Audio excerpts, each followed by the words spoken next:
তোমরা নিশ্চয়ই সবাই ভালো আছো। আমি শিবনানী দাস, সরকারি শিক্ষিকা, গালিপুর কৃষি উচ্চ বিদ্যালয়। আজকে আমি তোমাদের সাথে যে বিষয় নিয়ে আলোচনা করব তা হচ্ছে ষষ্ঠ শ্রেণীর বাংলাদেশ ও বিশ্ব পরিচয়, অষ্টম অধ্যায়ের বাংলাদেশ ও বাংলাদেশের নাগরিক, পাঠ 1 ও 2। রাষ্ট্রের মূল ভাগ। আমরা পৃথিবীতে কেউ না কেউ কোনো রাষ্ট্রে বসবাস করি। এই রাষ্ট্রের মূল ভাবটা হচ্ছে মানুষ।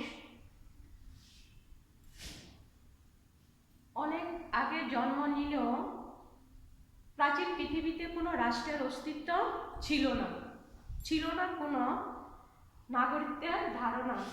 সময়ের পরিবর্তন ও বিভিন্ন ঘটনার মধ্য দিয়ে 5 থেকে 6,000 বছর আগে নদী ও সমুদ্রের তীরবর্তীতে প্রাচীন কিছু নগর রাষ্ট্র গড়ে উঠেছিল। সেই নগর রাষ্ট্র ব্যবস্থা থেকেই প্রাচীনকালে রাষ্ট্রের ধারণাটা উৎপত্তি হয়। ধীরে ধীরে আধুনিক রাষ্ট্রে পরিণত হয়। বর্তমানে বিশ্বের জনসংখ্যার প্রায় 700 কোটি।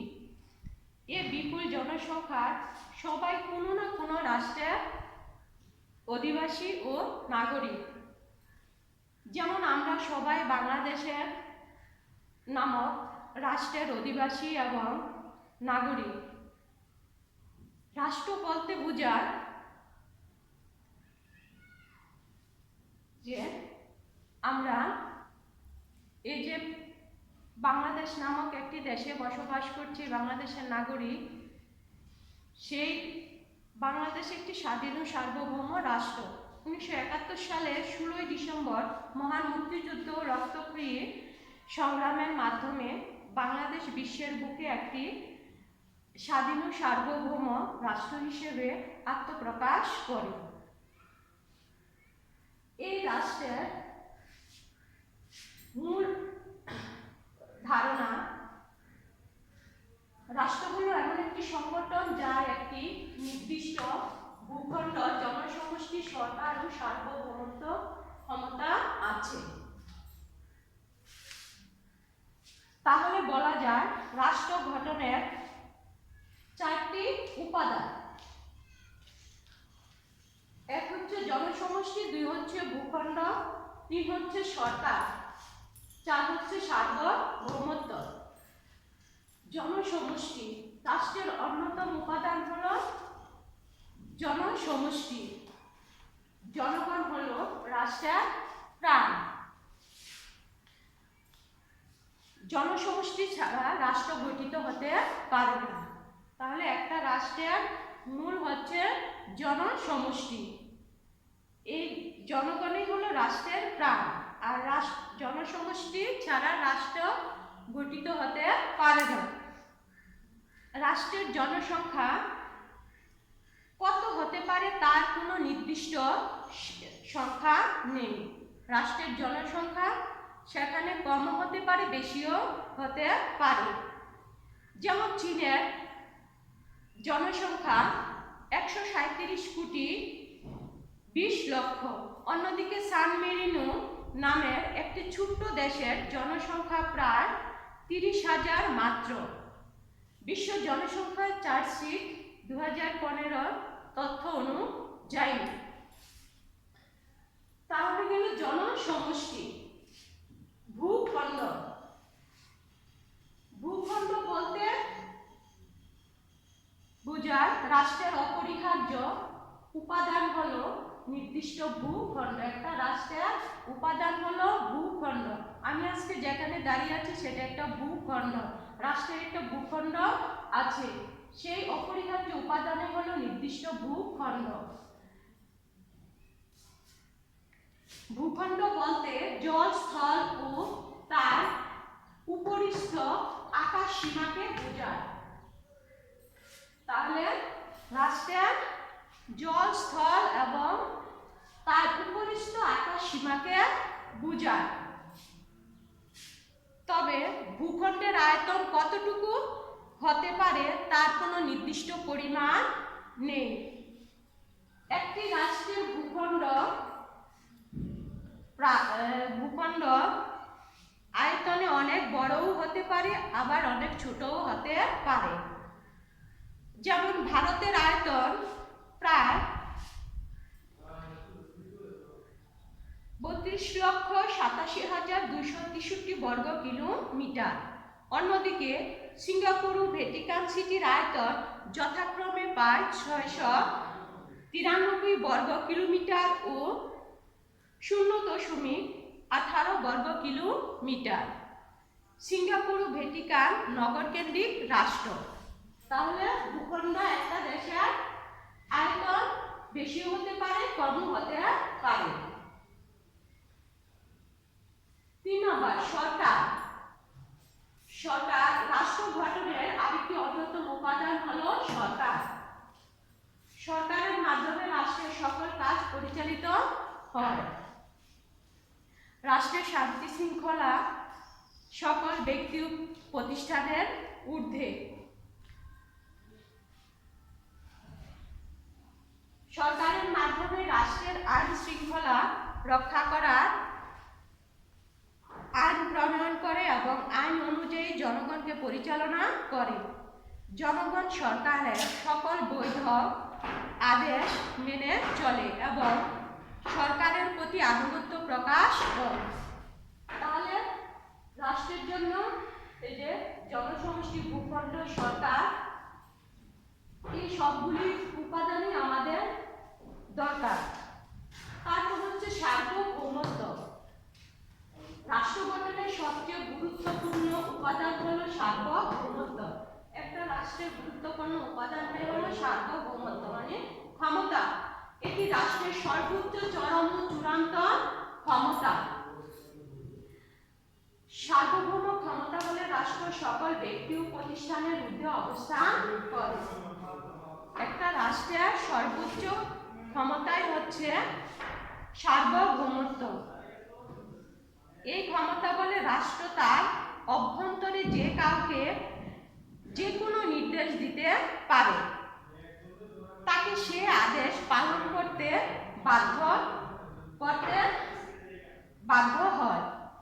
সার্বভৌমত্বের ধারণা কারণ রাষ্ট্র অন্য কোনো দেশ বা শক্তি নিয়ন্ত্রণ থেকে মুক্ত থাকে। একটা দেশ তার সার্বভৌমত্ব ক্ষমতার বলে অন্য দেশের বহিঃশত্রুর নিয়ন্ত্রণ থেকে মুক্ত থাকে। সার্বভৌমত্ব হলো রাষ্ট্রের অস্তিত্ব এবং রাষ্ট্র শৃঙ্খলা, শান্তি শৃঙ্খলা রক্ষার সর্বময় ক্ষমতা। তাহলে রাষ্ট্রের 4টা উপাদানে কে আমাদের প্রয়োজন আছে।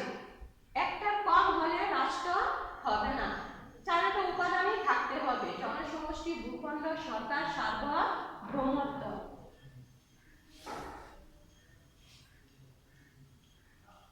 প্রিয় শিক্ষার্থী বন্ধুরা, এই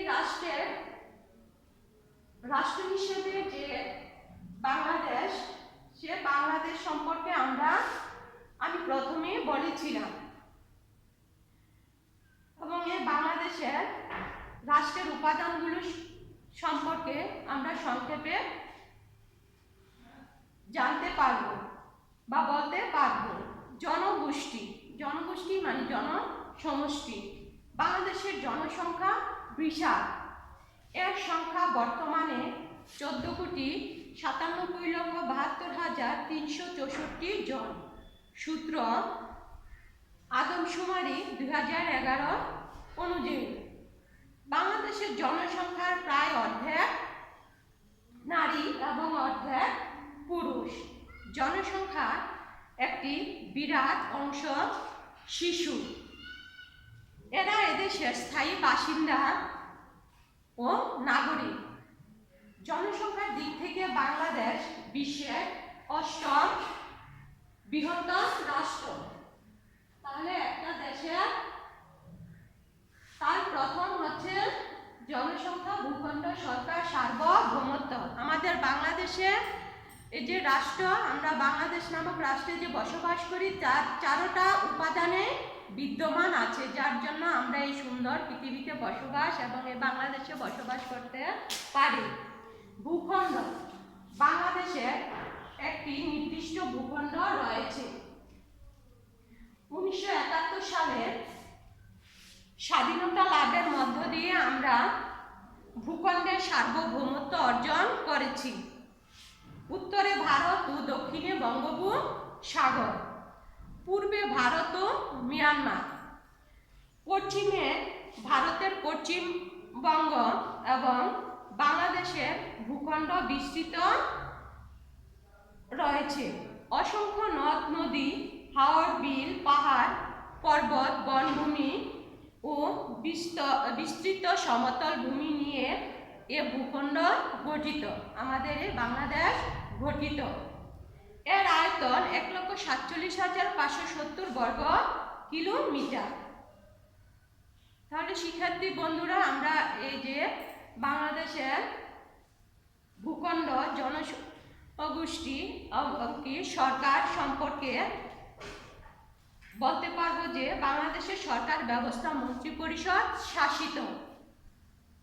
এর নাম গণপ্রজাতন্ত্রী সরকার বাংলাদেশ। এটি একটি গণতান্ত্রিক রাষ্ট্র, এটি একটি গণতান্ত্রিক সরকার। এ সরকার আমাদের ভোটে নির্বাচিত। সরকারের সকল নিয়ম কানুন ও আদেশ নির্দেশ আমরা মেনে চলি। মুক্তিযুদ্ধ শুরু হওয়ার 9 মাসের মধ্যে 1971 সালের 10ই এপ্রিল গঠন করা হয় বাংলাদেশের প্রথম অস্থায়ী সরকার, যা মুজিবনগর সরকার নামে পরিচিত। সার্বভৌমত্ব, বাংলাদেশ রাষ্ট্র সার্বভৌমত্ব ক্ষমতার অধিকারী। এই ক্ষমতা বলে রাষ্ট্রের সকল ব্যক্তি ও প্রতিষ্ঠানের ঊর্ধ্বে অবস্থান করে। দেশের সকল জনগোষ্ঠীকে নিয়ন্ত্রণ ও অন্য দেশ থেকে মুক্ত এবং দেশের শাসন করে। এ কারণে অন্য কোনো দেশ বাংলাদেশের অভ্যন্তরীণ বিষয়ে হস্তক্ষেপ করতে পারে না। আমরা এই যে উপরে আলোচনা করলাম, সেই আলোচনা থেকে জানতে পারছি যে রাষ্ট্রের সব বৈশিষ্ট্যই বাংলাদেশে বিদ্যমান। এর রয়েছে বিশাল জনসংখ্যা, সুনির্দিষ্ট ভূখণ্ড, গণতান্ত্রিক সরকার ও সার্বভৌমত্ব ক্ষমতা। তাহলে আজকে আমরা বাংলাদেশ ও বাংলাদেশের নাগরিকের পাঠ 1 ও 2 পর্যন্ত জানতে পারলাম। প্রিয় শিক্ষার্থী বন্ধুরা, তোমাদের সবাইকে আমার অনেক ধন্যবাদ।